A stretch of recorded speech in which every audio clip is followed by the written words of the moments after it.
I'm curious, like, where were you? Take me there. Like, what was it like now? And what are the people saying? Dude, it totally depends on where you are. I mean, it's so divided. Obviously, about half the country Shia, aligned with Iran, generally, Hezbollah. 40% Christian, rest Sunni. And depending where you go, it's totally different, right? It's kind of three countries. Really, it's like two countries in one, Lebanon, then like the Shia part, the Hezbollah part. The people we were with there, the Lebanese, they call it Hezbollah land. Hezbollah land. We went to Hezbollah land 2 days of the trip, which is surreal. And we went at first, I was like, I don't know, we're going to go. A reader of ours got in touch. He's from there. Oh, wow. And just like got in touch sepaately like 5 months ago. We're huge in Hezbollah land. We're huge. That's our biggest market. He sent an email, just like the RoCa email, like the RoCa inbox, just like, hey man, I really love your guys' stuff, whatever. And I missed it, but someone on our team said a couple weeks later, like, hey, you sent an email from the guy in Lebanon. I was like, no. So I got on the phone with him. I just liked the guy. We had a good conversation, stayed in touch, and they invited me to come visit. So I kind of planned the trip around that. And yeah, we did one day. We went to Baalbek, which is eastern on the border with Syria. That's Hezbollah territory. That's where Hezbollah was created. It's like their stronghold or whatever.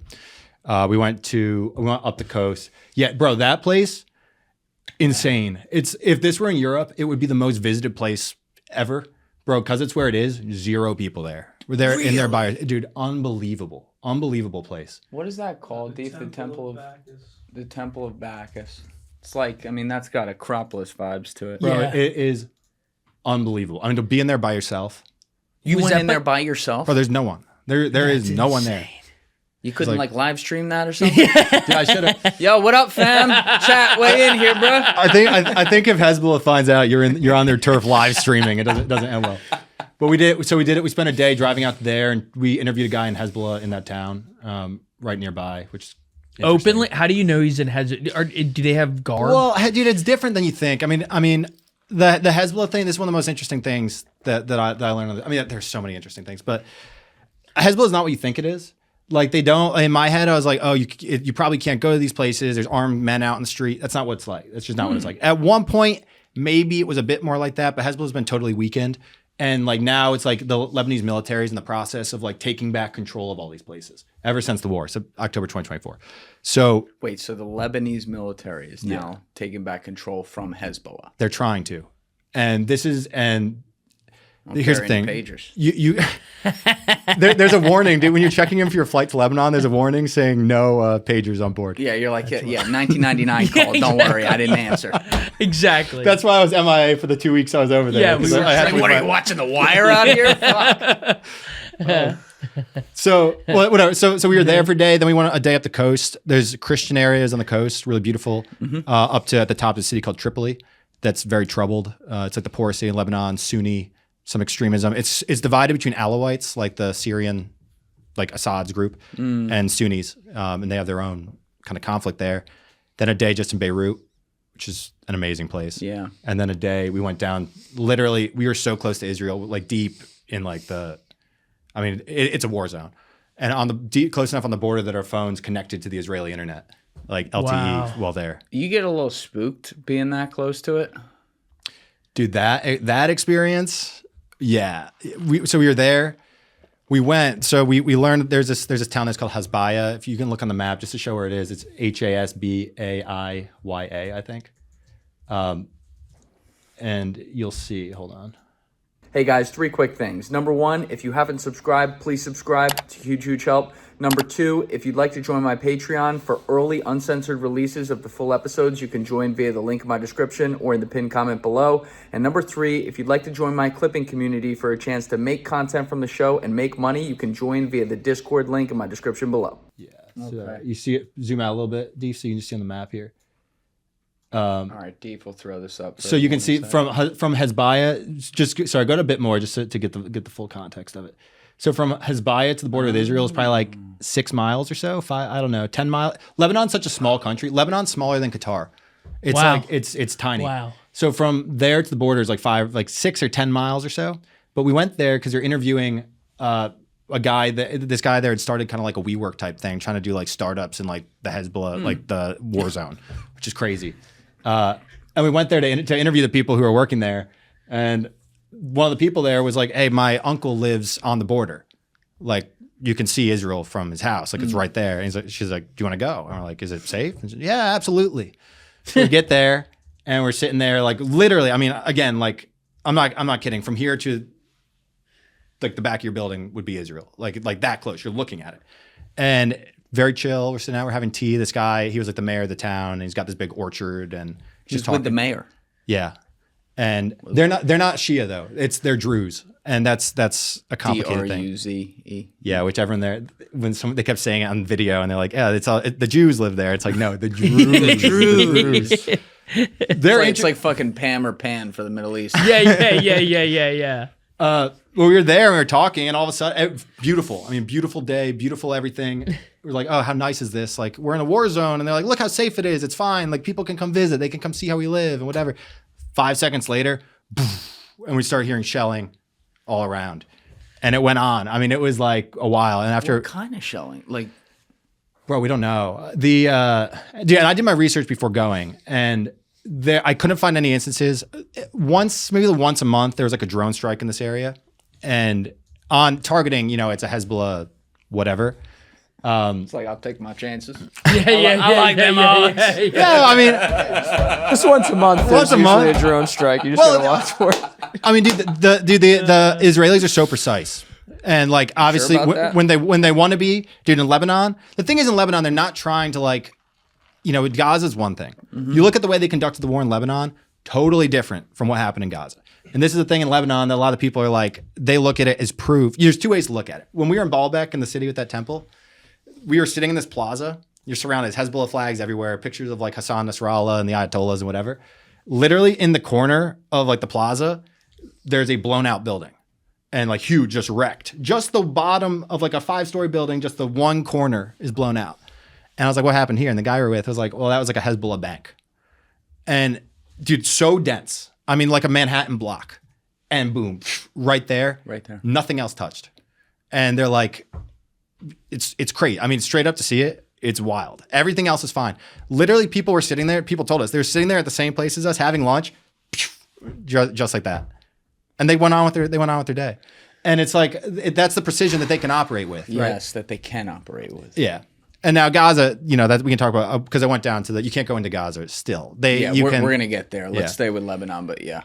But yeah, so essentially I was like, oh, if they want to, I'm hoping they don't want to kill me, and they're going for the Hezbollah guys, and we'll be fine. But the fact is, the stuff that happens are just not reported, right? Like shelling and this kind of stuff. It's not making the global news. It's not something you can Google and find it. So yeah, when we saw it, and they just started laughing. The guys we were with, they started laughing. They're like, now you see how we live. Now you see it. And then they're like, and they all said the same thing. They're like, we're glad you saw this. And then as we were driving back to the city, we kept hearing it in around, not like maybe like 7, 8 times. And it was funny. We're driving this car. 2 cars in front of us so I'm with my one friend, Ramsey, Lebanese guy. And the car in front of us is a local guy, Osama, who's like taking us around. And then a car in front of him is just a pickup truck with like a Lebanese laborer in the back, like 18-year-old kid. He's just sitting in the pickup truck, just like this, just watching us, just like looking out, Literally, we hear over our heads, and then right over the hill, and this kid, I was like, holy shit! I mean, dude, he didn't even move his head. He just sat there, like that, and they're just totally unfazed, and it was, I mean, it was wild. It was a wild experience.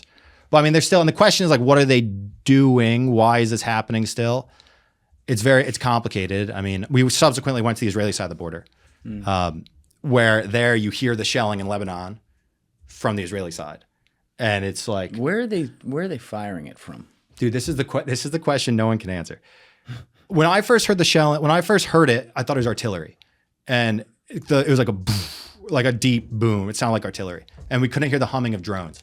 Now, in all these places, after being by the border with Gaza, Lebanon, you hear the sound of a drone, like when you're over there. Right. It's just like, literally to the point we were going to go to dinner one night in the southern suburbs of Beirut, which is where Hezbollah is based.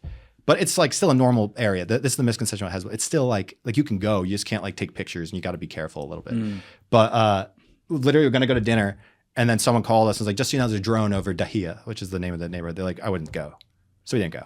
But like people just know, you hear it, you see it, like whatever. So we don't know. The people in Lebanon were like, it's a drone strike. And they're like, it's always drones. But we couldn't hear the drone. It sounded like artillery.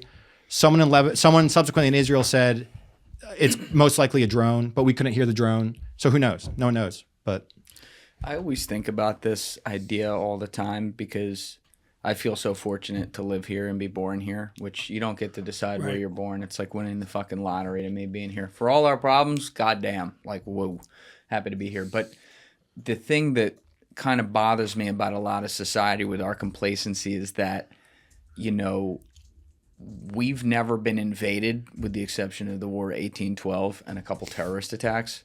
And it really fucking shows. Yeah. Like there's this idea that it's like, no one can come across the Atlantic or do something like that. But what you're seeing up close is people who, because of the geography of where they live, every day walk outside. They want to order a pizza or do whatever they do. Shells coming over, drones coming over, precision strikes happening. And it's like,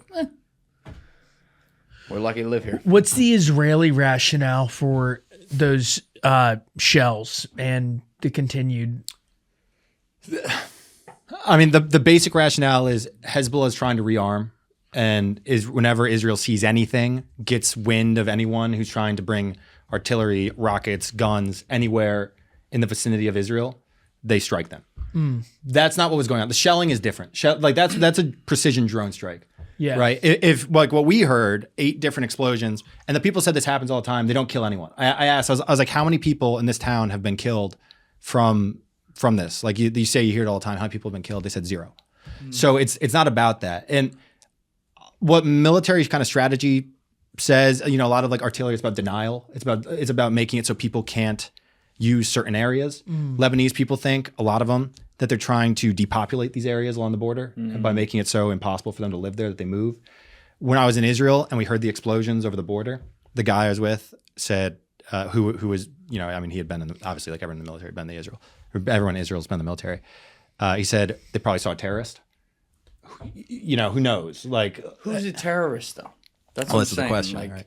And Baalbek, the Hezbollah guy we were with, he's like, they say we're all terrorists. He goes, these are all terrorists. He's like, these are all terrorists. But the thing is, I mean, Hezbollah,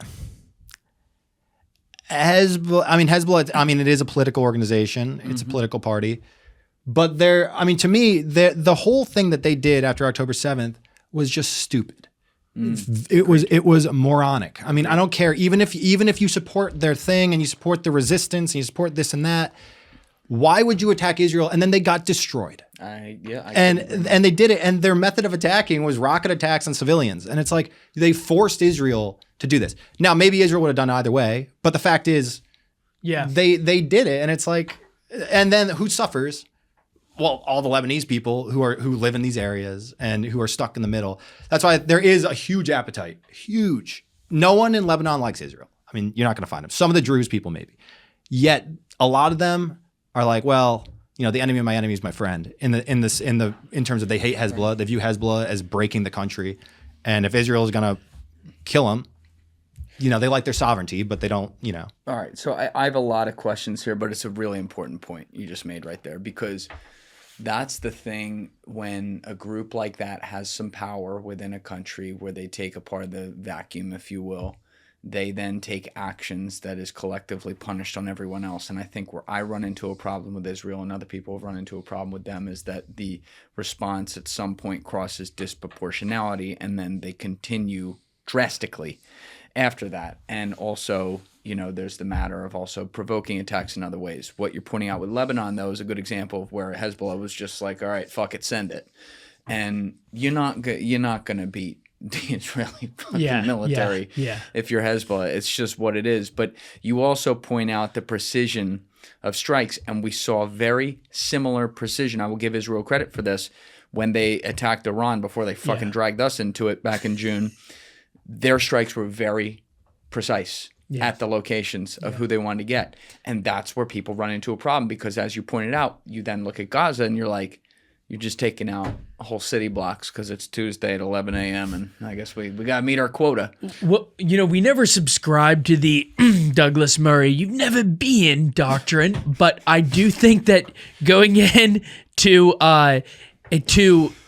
this trip, I remember Frost pitching, or just talking about the premise when he was like, I want to do this trip and I'm going to do it, is, we thought it would be fascinating to actually, if possible, and he ended up pulling it off, which was amazing, going to both Lebanon and Israel and seeing the parts of Palestine that you can see, and to really immerse yourself and talk to locals and get a real feel for what on the ground is like. And I think for the specific type of coverage you did, you kind of do need to be on the ground, less of the macro arguments and more.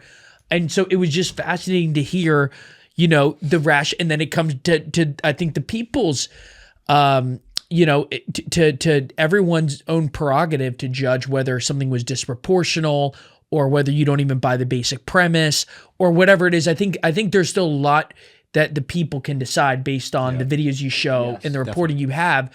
But I think it's also important to see what you saw, because I got to say, getting the play-by-play updates, it was kind of like, wow, I'm on this team, and then I'm like, oh, I really get how they feel, and then I mean, so like, I know we're not done with this whole trip yet, but it was kind of fascinating to get each side of it. Yeah. The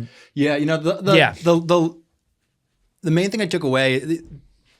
It's very easy if you actually sit down and listen to people and you don't have any like objective on it. It's like it's very easy to feel empathy for all people involved. Yes. And it's like there's no way that you can go to the West Bank if you're not someone who has like a stake in like either Israel or Palestine. If you're just like an objective observer and you go and you talk to people and you drive through, there's no way you can't have sympathy for the Palestinians. But then if you go to Israel and you just talk to, I'm not talking about like the IDF, whatever. You go talk to everyday Israelis. Do they all know people who've been killed? It's not like here. It's a very different thing. So then again, you talk to them, and then all of a sudden you have to have empathy for them in a way. Sure. And it's the same thing in Lebanon. Even the Hezbollah guy we talked to, we probably talked to a number of them. That's the only guy I know is in Hezbollah, but this stuff goes back. It's like a blood feud. Yes. Like for him, Israel's. The original sin, if you want to call it that, for Israel and Lebanon was invading during the Lebanese Civil War, trying to install friendly Christians to take over Beirut and whatever. Mm-hmm. That then created a bunch of people, an Israeli occupation in Lebanon, which then created Hezbollah. And then, and it goes and goes and goes. So now you're in this constant thing, though, where now you have Israelis who've been killed by Hezbollah. You have Hezbollah. It's like a gang war. You hear this in the inner cities here, right? Where people are like, well, yeah, I don't know where the feud started, but like, his cousin, the generational beef. And like that's what it is. I mean that's what it is here. I do think Lebanon's very different than Palestine. I think the issue with the Israelis and the Lebanese, I think if Hezbollah weren't there, it would be a very different situation than with the Palestinians. Without Hamas there, I think you're still going to have the issue with the Palestinians. I've got a question. I'm sure, Julian, you may have some thoughts on this too. But I think this is one of the most, I don't know, I don't think this question ever got enough attention, is people do treat Israel like a monolith. And if you think about, like, if you were to cover the United States treatment of the Native Americans, if you went to, we did go to Navajo Nation, you go to a lot of reservations. Yeah. That's not the best look for it. But if you like then vilify the entire country of the United States, you'd have people in like, New Hampshire, like, what the fuck did I do? I'm like guilty for that. I had to read a land acknowledgement. Right. And so I think there's like similarly some things our government does, obviously most people don't support. To what extent, but there's also a big regional component. I mean, consider Portland, Oregon versus rural Texas. Right. I mean, these are vastly, so with something like the West Bank settlements, to what extent do most Israelis, and I'm sure there's also a feeling of they feel a lot of criticism, so they don't want to probably show too much vulnerability or self-criticize too much because they're like, where do you get it? But like, to what extent do, say, Israelis in Tel Aviv go, yeah, that's kind of fucked, but it's only one part of our country. We don't have any guilt. I'd say that is the typical thing of, it's like, I said to someone, I want to go visit settlements. I said, well, why would you want to do that? It's like, because I'm shooting a bunch of documentaries about Israel and Palestine. Like, how you can't do it without that. And that's kind of like the typical thing. Israel's such a complicated place for so many reasons. But I mean, it depends on where you go. The thing is, I'm pretty sure, I don't know the numbers exactly, but what I was told there was that before October 7th, it was kind of 50-50 on the settlements in terms of 50-50. Yeah. After October 7th, it's not. It's way more in favor of the settlements. Wow. Because they pulled the settlements out of Gaza back in 2005. Then October 7th happened, right? Hamas. And I see. There are so many things we got to talk about here. Oh yeah, but I'm saying We're never getting to AI. in terms of their logic, Right. They're like, so if we pull it out of the West Bank, we'll have October 7th from the West Bank. Yeah, the PLO. Yeah. Like that's just like what very simplified form of thought, about it. Yeah. But people, obviously people have way more nuanced views, but like that view is prevalent among a lot of people we talk to. All right. I'm going to bring it back to the Hezbollah thing in a little bit too, because I have a lot of questions about on the ground and when you were talking with these guys and what it was like and all that. But this is obviously I guess like soup du jour of the moment, what you're talking about with Israel. So Matzo ball soup. yeah, a lot of input. Exactly. A lot of important things here. Number one, you make a great point that like people are not their governments. And so when I, like right now, especially with the Epstein stuff, which looks how it looks and is what it is, when I criticize a government and I criticize intelligence services, I'm not criticizing the people. Same way that when I criticize China, Russia, Ukraine, Iran, all these different places, I'm not being like, yo, fuck every person that lives there as well. I think that's really, really important. Secondly, you have to remember with the Israeli government, it's not a two-party system. And I have to admit, I hate the two-party system, but when I look at other places, I have to be like, God damn it. Like, I'm one of these guys yelling about the two-party system, but I don't have a good solution because this is actually worse. You have a government there that has been put in place by 25% of the people, and let's call it what it is. It's a lot of the Orthodox community and the hardliners, right? So now everyone has to be responsible for what leadership does when, in fact, fucking 2 weeks before October 7th, they were on the brink of civil war trying to overthrow this government, right? Totally. Well, I mean, one thing that kept coming up on the trip, we saw the settlement where we were with the Palestinian on the one side, looking at the settlement where Ben-Gvir, the minister, where he lives. He's got a picture of Baruch Goldstein over his dining room table. I didn't know that. Yeah. We went to the mosque where Baruch Goldstein went in and killed all the people. Yeah. I mean, you talk to Israeli people, and I mean, I don't want to. Look, Israel proper, like America, is a very free country. Israel proper. I'm not talking about the West Bank. I'm not talking about Gaza. And the range of debate you have it's like America. Like you can find every single opinion, and you really to generalize. Like Americans think this. Obviously, that doesn't work, right? So to say like Israeli. What I kept hearing a lot of people say though, like they're like, why you Americans like you're always obsessed with. What Ben-Gvir says or Smotrich, like the really far right ministers, what they say, they don't represent anyone. And I'm like, that may be true, but like they're saying it. They're in positions of power. Like this is an issue. Like this is a major issue for the country.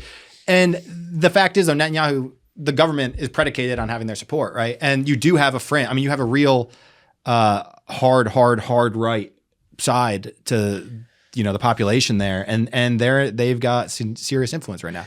I think it's a disaster for I don't want to like weigh in on their politics, right? And like whatever. I don't like it's not my whatever. But I think it's a disaster for them. I mean, just the fact to even say because someone's like, why'd you bring him up? When I brought up Ben-Gvir and Smotrich, and I'm like, because they say this stuff. You have to. And they're like, yeah, but it doesn't matter. I'm like, it matters to us. Like it matters to the people around and they're like, well, we don't like. Essentially, their thing is like, we have to stand on our own. We're Israel. We're never gonna have friends. We got to stand on our own. We appreciate America. We need to be independent. But the fact is, it's definitely. I don't see how it's anything positive. Well, that's another reason why getting on the ground's important because, like, if you were in a separate media ecosystem and the only quotes you saw from American leaders were from Ilhan Omar or from Randy Fine, like I would hate America. Yeah, frankly, I think those two, like they are. They'd be my first votes off the island from either side. They would be, you know what I mean? But like, imagine a media ecosystem that really feeds you those, and you see they're one of the representatives, and they get applause at this place, and I'd be like, what are they cooking up in America? Seriously, if you were so it's always important to see like, okay, to what extent do they have political power? Because like Ilhan Omar kind of is on a fringe. Randy Fine is more or less on a fringe. I think some would argue he has more institutional power behind his view of like being ardently pro-Israel and everything, but he's not representative, I would say, of most. So like hearing you talk about that's interesting. But as you point out, like the coalition building of the government and like there is the hard right side and there was all this political turmoil before October 7th about, involving their Supreme Court. Like, it is interesting that One thing that's, I mean, one of the most tragic ironies of this whole situation. We went to kibbutz near Oz, which is like one of it was the hardest hit one on October 7th. 25. Also, by the way, Max, I'm sorry, I should have asked this earlier. Can you just explain for people out there who aren't familiar with the settlements when you're talking about this? Can you just explain what that is? And then Yeah, I mean, there's two kinds. I mean, under international law, it's all illegal. Under Israeli law, you have illegal and legal ones. The legal ones are just towns. They're just towns that have been built in the West Bank, and that's come it. into land that's supposedly not theirs, and It's complicated because the West Bank is divided up into three types of land: areas A, B, and C. Area A is controlled by I may have some of these backwards, but Area A is controlled just by the Palestinians. No Israelis present. Area B, it's a mix. Maybe you'll have Palestinian governance, but like roads controlled by Israel. Area C, it's controlled by Israel. Area C is most of the land, but little of the population. Area A is a little of the land, but most of the population. You're talking cities, towns, whatever. Area C is where most of the settlements are. And it's complicated about whatever the Palestinians. I don't know enough about how they obtain the land. I know it's. I just don't know the nuance of it, because to the Israeli side is the land is being purchased, the land is not being stolen, whatever. To the Palestinians, it is being stolen, and I don't know enough about the exact nuance for that. When we make the video, obviously I'll do the interviews and get the nuance on that. But you have essentially towns, but then you have the illegal ones. The Israeli government does not consider these licit. I mean, and this is like, these are cowboys. They go up to a hilltop where they it's like out of like the Wild West. They go up to a hilltop, they erect a bunch of, little buildings, and they just start farming and having their goats and whatever. And their hope is over time, the Israeli government will legalize these. And because you have the hard right and power in Israel right now, they are increasingly being recognized and legalized. And then that land becomes Israeli land. And this is the theft, right? This is when people talk about, like, when they're saying like they're stealing the land, a lot of it comes down to what these people are doing. So they literally will just go out there to a hilltop. and it's rural. It's rural. But you have, like, where we went and we saw this, at the bottom of the hill, you had these Bedouin communities. These are nomadic Arabs, very, very poor. I mean, they're living in what you'd find in, like, in sub-Saharan Africa, really shanty kind of things. And then at the top of the hill, you'll have the settlers come. Yeah. And the settlers, a lot of them, not all of them, a lot of them will come and terrorize them. And they'll come through and they'll walk through their stuff. And then the ones at the bottom, because they're nomads, they don't actually own the land, so they can't call the police. They can't do anything. They're kind of like, they're just there. And this is where you hear settler violence. This is where settler violence happens. So sometimes they'll go down and they'll just kind of fuck with them. And we saw it. We this guy showed us a video. These kids, they're kids of settlers. They come through with like their sheep or whatever they had. They're like herders, and the Israeli kids, and they would come through and just run them literally through the homes of the Arab nomad, the Bedouin, and they just sit there and they're just like, we can't do anything about it. But the settlers' goal is to drive them off so they have more land for the settlements. But again, the land doesn't really belong to anyone in the sense of they don't own it, right? They're nomads. So it's way more complicated than it thinks, than like it seems, because you get into like land rights, you get into like the Palestinian Authority also really mistreats them. So it's layers to it. But you also, this is what I mean, when you don't allow a country to have their own military, and military is what backs and upholds effectively. This is a strong way of putting it, but if you're going to look at it brass tacks, that's effectively what holds up the idea of laws meaning something. Because it's like you have a standing military and then the government that is supposed to like control their actions or whatever. When you don't allow that to happen, you create organizations like the PLO, like Hamas, like these places, because that power vacuum, they're going to suck it up every time and say, you guys live in shit. And by the way, we're going to keep you in that, but it's not our fault because it's them over there that's doing it. And they have a way to be able to say that. So when we see settler violence on I won't even say the illicit ones, in the illicit ones, when someone dies, is there a murder investigation? Obviously there's no fucking Palestinian cops. Yeah, so I mean, like, it's up to the cops? Israeli authorities. Yeah. So do they come in and like actually treat it like shit, like Sherlock Holmes? This is where the government matters. I mean, like, I believe it's Dave, can you pull up the Interior Minister of Israel? I don't want to get the name wrong, but essentially the people who control the police right now aren't policing this stuff. And it's a political, Well, Kash Patel. Here you go. Yeah, I don't want to get into the names and everything because again, I've got all my notes and everything for when I was there. Moshe Arbel. Yeah, to be honest, I don't know if it's him. Which one is Smotrich? Which one's Ben Gvir? One is in charge of Smotrich is finance. Ben Gvir is like the national security. It's Ben Gvir. So Ben Gvir is the one who should be looking at this stuff. But yeah, they don't. He won't. And it's politics. I mean, it's just like. But again, I don't. Two things worth noting. One, I'll get back to what I was saying before about the kibbutz that we went to. The Palestinian issue. Two things can be true. That the occupation of the West Bank is wrong, and it comes with all these human rights violations and everything bad that you can say about it. There's also an issue in the West Bank. For example, if you kill an Israeli soldier, or an Israeli period, not a soldier, a citizen, you get payments from the Palestinian government to your family for the rest of your life, for the rest of their lives. Yeah, it's a problem. It's like, well, for the Israelis, they're just like, it gives them, whether it's cynical or not, that lets the Israelis do what they do. And it's like, there is this ideological issue. Now, the reason that they have to allow that is because the threat to the government is Hamas, right? The threat to the government is not some secular, progressive, whatever. It is an Islamist group. Yeah. So they get their credibility by killing Israelis. So what do you have to do? Well, you got to tolerate the ones who kill Israelis. And this is a huge problem. Now, I understand, like, you know, it's just complicated. It's just complicated. And a lot, but there are certain issues in here. For example, like a lot of that money, it's like that's just not good for anyone. And the thing that comes through every single conversation you have there, I'm talking 3 days with the Palestinians, and every conversation you have, they don't even mean to say it, but they'll say, you know, things used to be better. And then the first intifada happened, and then we got the checkpoints. Oh, and then the second intifada happened, and then we got the wall. Then October 7th happened, then more checkpoints. The point is that the violence has made everything worse for them. And I don't think it's made them closer to get a Palestinian state. I think it's done the opposite. I agree. So two things. One, the violence is led from the tip of the spear, which is the organizations who are in charge, who sees that power structure. Whether or not the people in the rank and file may feel a certain type of way about Israel, they don't really have a choice as to who's in charge of them and what they do. And secondly, you know, I don't, in a perfect world, violence is never the answer. But what is the answer for them to do? Because you have to, in order to make deals, you have to have both sides wanting to make a deal.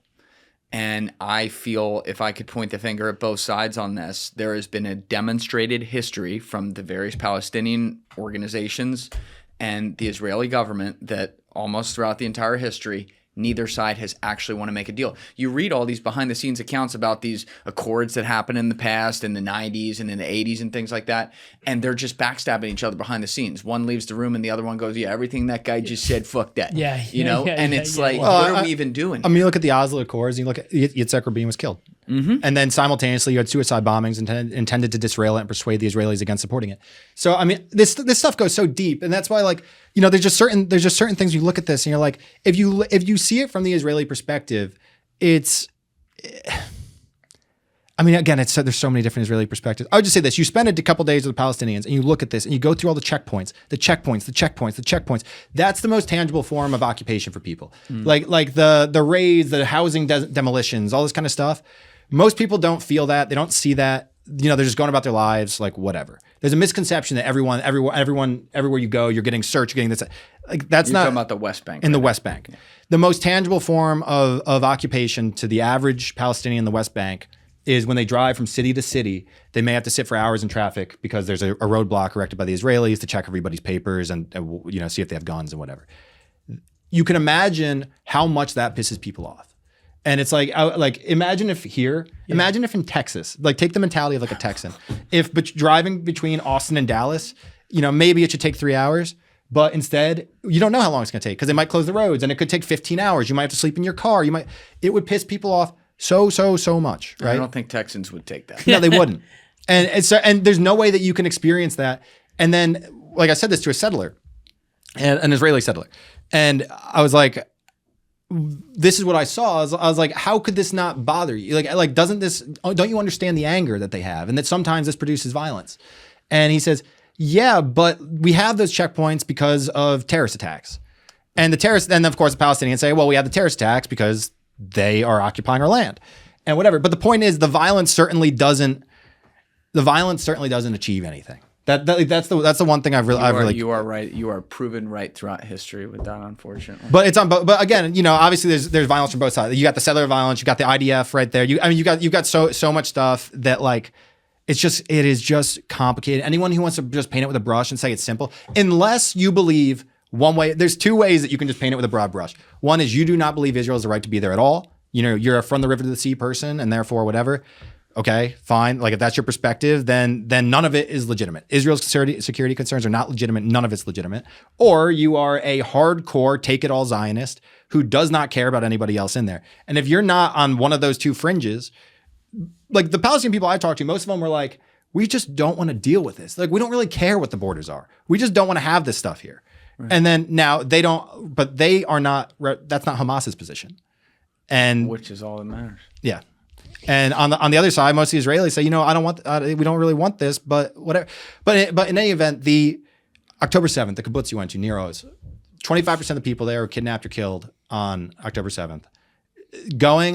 Visiting it is eye-opening because I thought we do these videos, we drive around from town to town, right? And we just go and we talk to people. I thought we do that down by the border. Well, the towns are gone. It wasn't just like, this is just, I guess, ignorance on my part. Obviously read a lot about October 7th, watched a lot of the footage and everything. The town, it's as though it was just obliterated. Everything is burned, everything is gone. And a handful of people have moved back. They're trying to get more people to move back.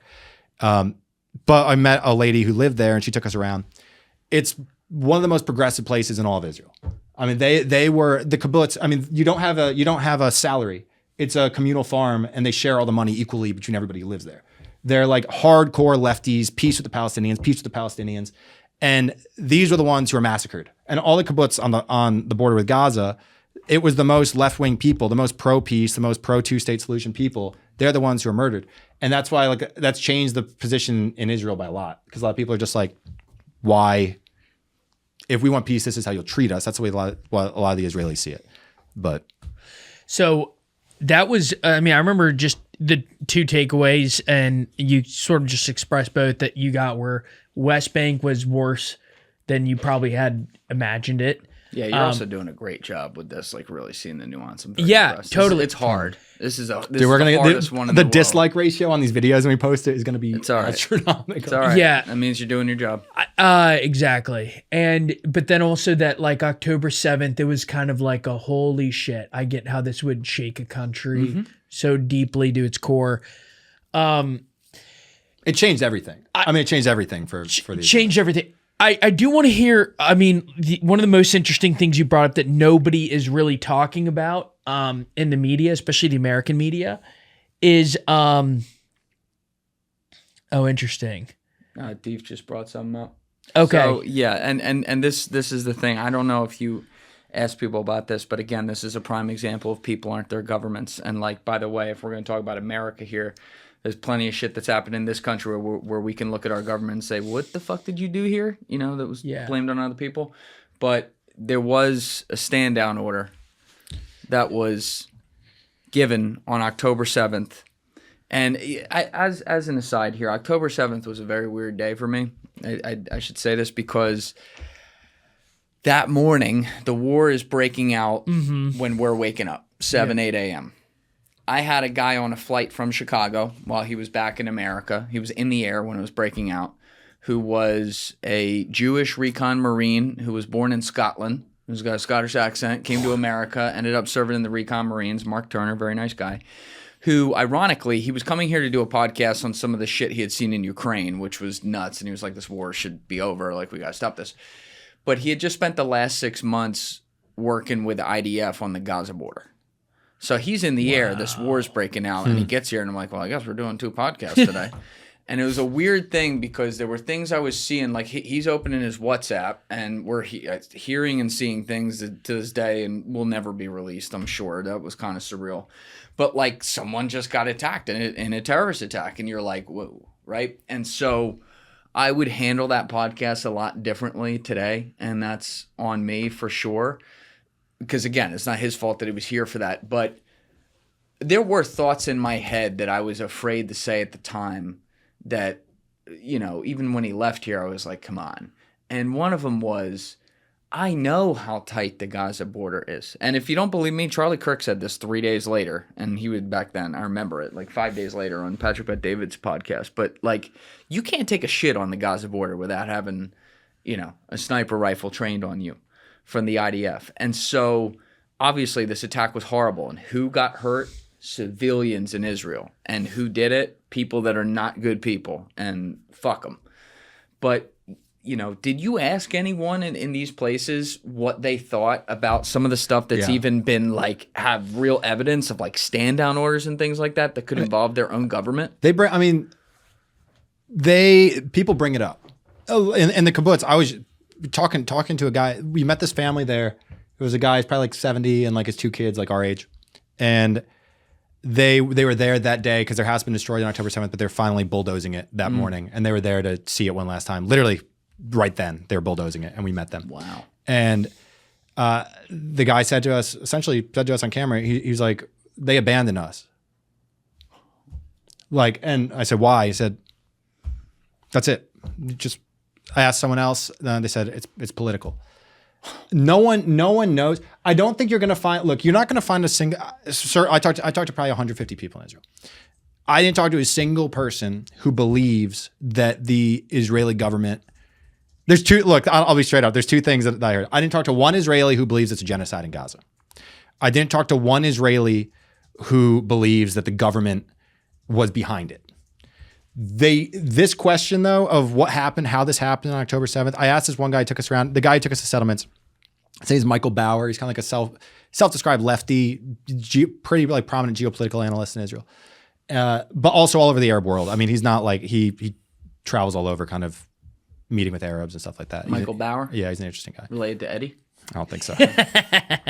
But he's essentially, when I asked him about it, he said we didn't think that this was even, we just didn't think it was possible. It was a lack of imagination. It's whatever. This stuff. They said about 9/11. Yeah.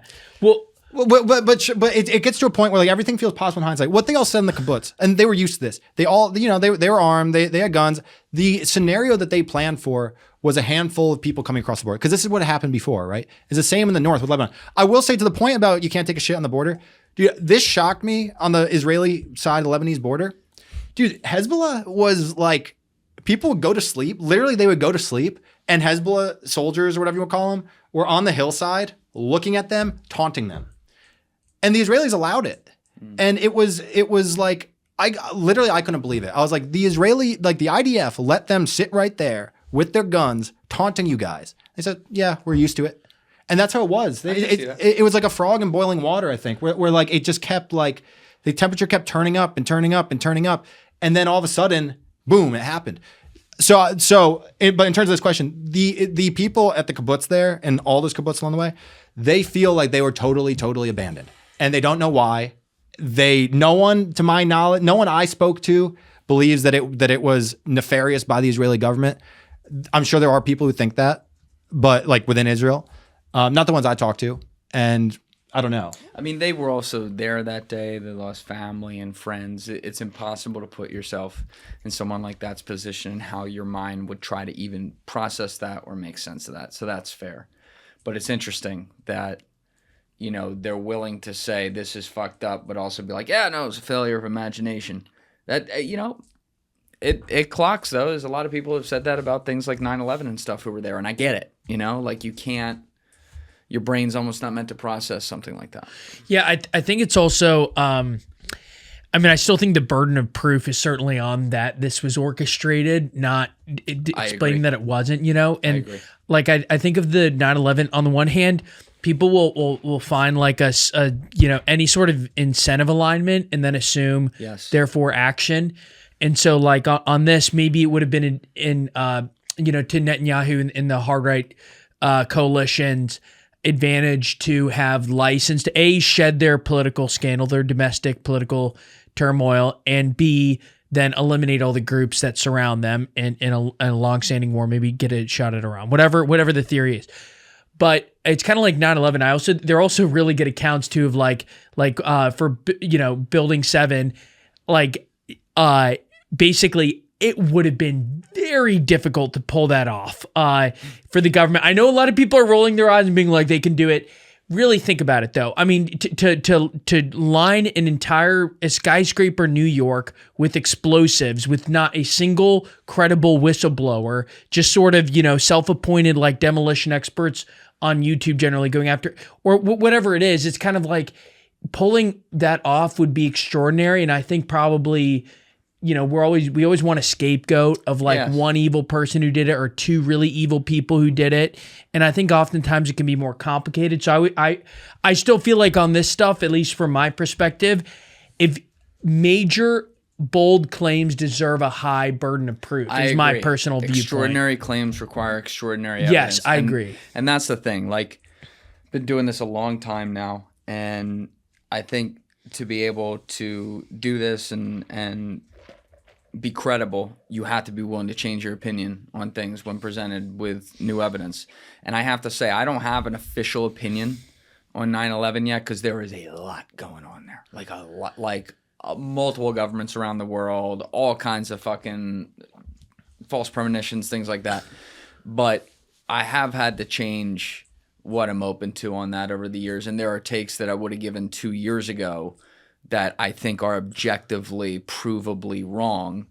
And that is because I have seen some evidence where the burden of proof does get met on things. One of the places I'm still not, because there's a lot of evidence against it, as unpopular as this is to say, is that CIA themselves did it. I don't agree with that, because they literally went to the White House twice that summer, documented on record, including with George Tenet, who was the head of CIA, saying they're coming here, they're going to do something, and Condi Rice told them to shove it up their ass. So maybe the White House is it. I don't know. I'm open to it. But like when you look at Building 7, one of the things there, the demolition doesn't really make any sense. It falls so perfectly. And also when you look at who was in that building, CIA, Secret Service, all these different organizations that have proprietary information, I could totally see, and this one's more of a hypothetical, I could totally see a building like that being wired for explosives in the event of some sort of catastrophe where it was fucking Mad Max Fury Road and anyone could get in there. That place, 9/11 that day, I've had a lot of people on the podcast who were there that day. Yeah. And it still doesn't get old hearing the accounts, because you're just like, holy shit. Insane. They just blew up the city. Well, just to bring it back to this one more time. I was about to get my toothpick tower and go, well, if one floor collapses, you could have subsequently cascade when we're going to get the marshmallows out. But yeah. I do think it's honestly being here, and kind of if you talk to I've talked to 9/11 survivors here, and they're just obviously you can find anyone, right? Who yes. But I've talked to people here who are so offended and horrified by the idea that anyone would suggest it was conspiracy. Yes, right? I have too. In Israel, that is certainly, dude, the mental impact October 7th had. Dude, Israel is not like the U.S. Israel, the U.S. is radically individualistic, right? And everyone's on their own. You move away from your family. You do this. You do this. Israel is the opposite. Every single Friday night, the Israeli Jews come together for dinner, right? It is the national pastime. You do the same, even if you're not religious, right? Which half the country is not religious, and they come together and they do this every single night. They go, and obviously everyone's serving the IDF. They go and live on these collective farms where it's like a family, right? Your kids are raised collectively. Then all of a sudden, this happens. Yeah. The mental scar that this has taken on the people there is vast. And now this is not to minimize the situation in Gaza at all. Okay, I'm not saying anything. I'm not commenting on that. Simply put, though, just everyone's like, oh, it's like 9/11s or whatever the number is. It is so different, and it's it was every single person's their worst fear manifest. Yeah. And now you could obviously there's the debate about all I can say is that the toll it took on the Israeli people, I didn't really get it until going there, and it just it was a paradigm shift. And that's what produces the situation in Lebanon. What happened before was they were essentially defensive with a lot of this stuff where, okay, something happens, okay, we'll bomb Gaza. But now it's like we're not even going to let them get to the position where something can happen. So that's why you now have persistent shelling in southern Lebanon despite a ceasefire. That's why you still have persistent attacks on Gaza. And we were there. We could see literally, we got this in the video. You hear the launch of the artillery, and then you see the smoke rising from Gaza. So it's still going on. And that's nuts. And like you have to look at this. And again, this is where I'm talking about the government and not the people, because you are out there talking to the people who live in the country, and they have their opinions, and they have every right to have that. It's they don't take these actions, and they also, you know, just like we do here, you can get propagandized with things. But like I've studied Benjamin Netanyahu's life inside and out. All right. Ironically, I sometimes this like sends a chill up my spine, but I was on a podcast with Joby Warwick in January 2023. Episode 134. And I remember like 2 hours into it, I made an offhanded comment about Netanyahu. And it was like a side comment. It had nothing to do with anything. He didn't think anything of it. And he just continued on the point. And basically what I said is, yeah, what's the difference between Netanyahu and Putin? And he was like, no, it's an interesting point. And he started talking. And while he was talking, it was the only time in that sit down where I was like absent for a minute. And in my head, I was like, did I just speak out of my ass there? Like if I went to court and had to defend that with evidence, would I be able to produce evidence? And I'm like, I think I spoke out of my ass. Yeah. So I made it my project that year to just learn everything about Israel, the conflict, Netanyahu. I've read fucking every word that guy's ever written. And, you know, ironically, I finished somehow his 1,250-page autobiography 2 weeks before October 7th. So when October 7th happened, I was like, whoa. Some would say you're a plant. Yeah. But, you know, the guy, he has had an obsession with this his entire political career. And when he was finance minister of Israel, after he was prime minister, when he was finance minister in the early 2000s, he was a very effective finance minister. He's a very smart guy. He's a sociopath, but he's a very smart guy. And, you know, he set up their economy in a way that had never been set up. And they started talking about giving this land back in Gaza. And he was hardline. No, you do it, I will resign. And he was dead serious. And so it was like being negotiated over a year or two. And then they did it. And he resigned, even though he was like popular in that job. And he had an obsession with getting Gaza back, and that they never should have done that. And so it does ring in my head when you see him, because that's the thing about Netanyahu. This motherfucker got a big mouth, bro. He's got a big mouth. You go run the tape on him, you run throughout his entire career. This motherfucker thinks people aren't listening. And when he tells people in the Knesset in 2019 that if you want to guarantee that you don't have a two-state solution, this is a direct quote, then you must be okay with funding Hamas. Yeah, my brain has to go to, what the fuck? Who's funding Hamas here? Like, I know the Iranians are, don't get me wrong, I know they are, but who else is doing it too? And do you want this to manifest into what that is? Are you using your own people as a pawn? And this is where I defend the Israeli people. It's like they don't have control over what this fucking asshole does in a back room, who only a quarter of the country even elected. And like those are questions you have to ask. Just like I'd ask questions about Xi Jinping, just like I'd ask questions about Vladimir Putin, just like I'd ask questions about the entire Ukrainian government, whatever the fuck that even is these days, just like I'd ask questions about Iran, just like I'd ask questions about UK. I should be able to ask questions about the Israeli government and not be labeled fucking anti-Semite.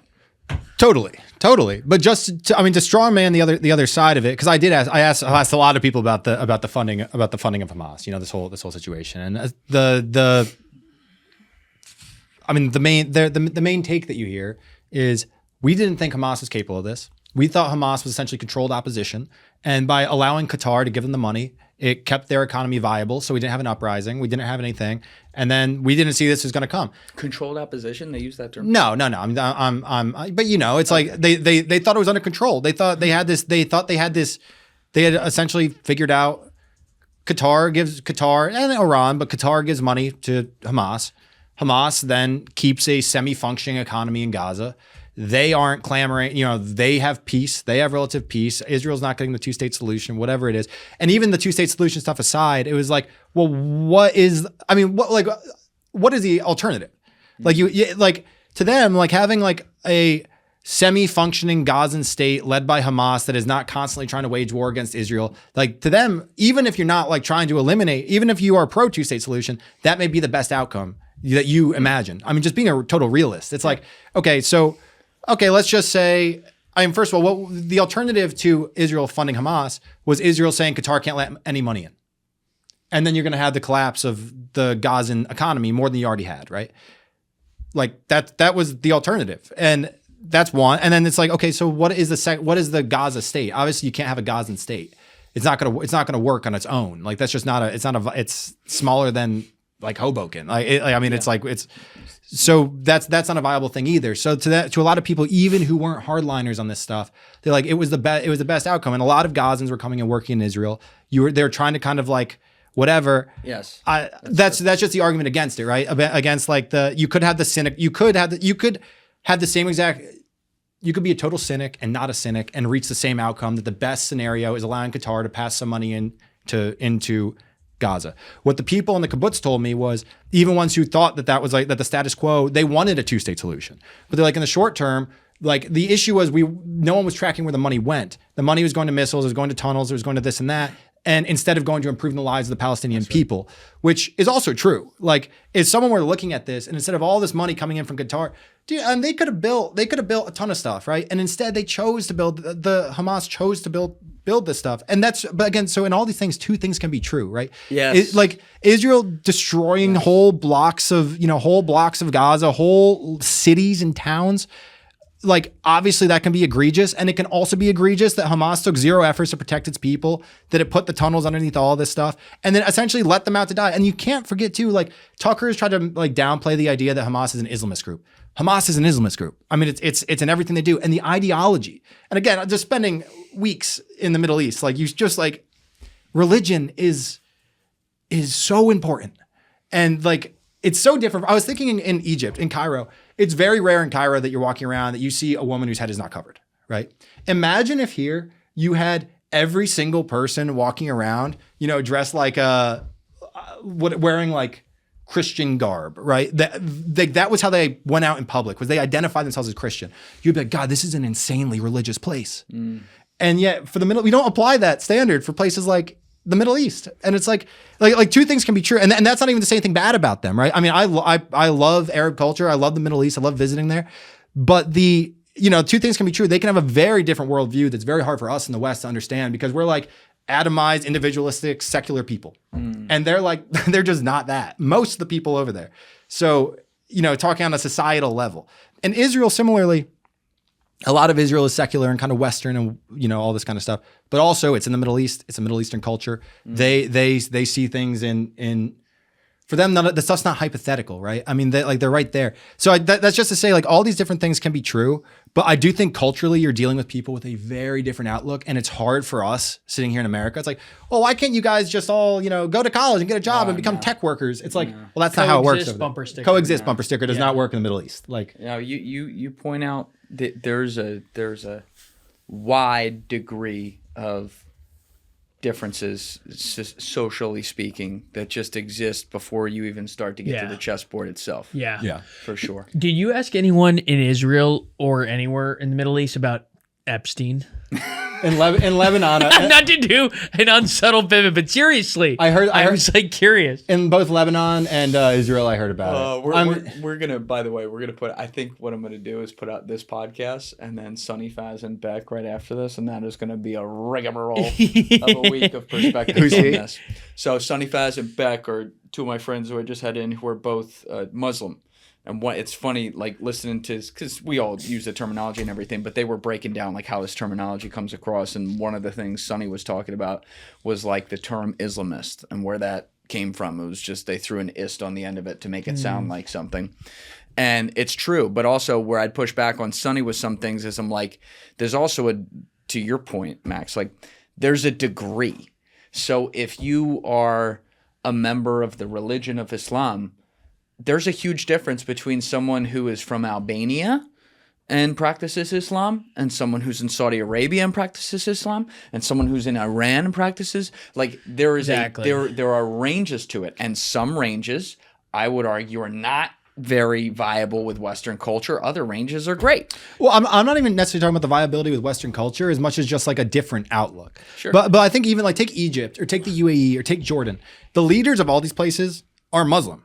Like they practice Islam. They are not Islamists. They are not trying to enact I mean, you look at like the UAE, right? Like look at the UAE or MBS in Saudi. Like they're trying to have remove the ist from the Islam, right? They're trying to make it compatible with modern progressive societies like the West. Yeah. Yeah. So I do think I know there's a lot of Islamists, a very super political term, and you can use it in many different ways. But I do think I look. I'm not an expert on this. I don't want to.